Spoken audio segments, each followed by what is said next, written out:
democracy. The Greeks were very good at it. The Greeks created theater as a way to keep democracy going because they knew democracy needed a maintenance system. And that was theater. And they hired poets, musicians, and dancers. Greek democracy had its slight limitation of everyone could vote except women, children, slaves, and foreigners. But men were doing great and had the run of the Senate and could say anything they wanted.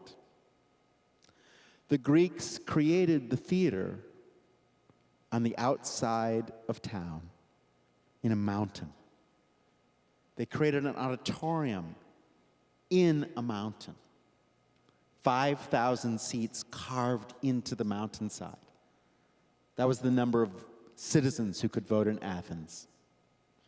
If you could vote, you had to go to the theater. It was required. If you couldn't afford it, the Athenian City Council would pay for your ticket. The theater, carved into the side of a mountain, was a giant ear. If you've been to any of these incredible amphitheaters, at the very top, you can hear perfectly the voice of one person at the bottom. It was understood, what we've lost track of is that the architecture of democracy is not an architecture of how does it look. It's how does it sound. Can we hear each other? How deeply can we listen? Can you hear not just what people are saying? Can you hear what they're not saying? Because that's where the healing begins. The Greeks created this incredible listening space, the entire side of a mountain. And they created the world's greatest plays. And the name of every one of these plays is the name of a woman, a child, a slave, or a foreigner. Everyone whose voice was not heard in the Senate.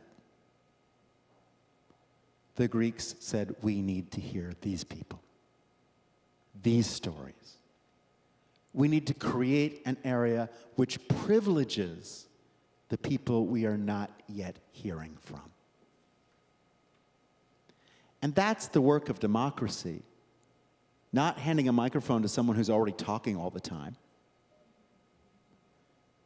but figuring out how we can hear from people we haven't heard from yet.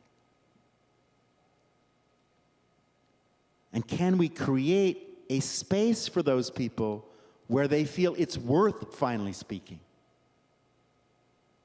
where they're empowered to speak, and where they feel someone really will listen?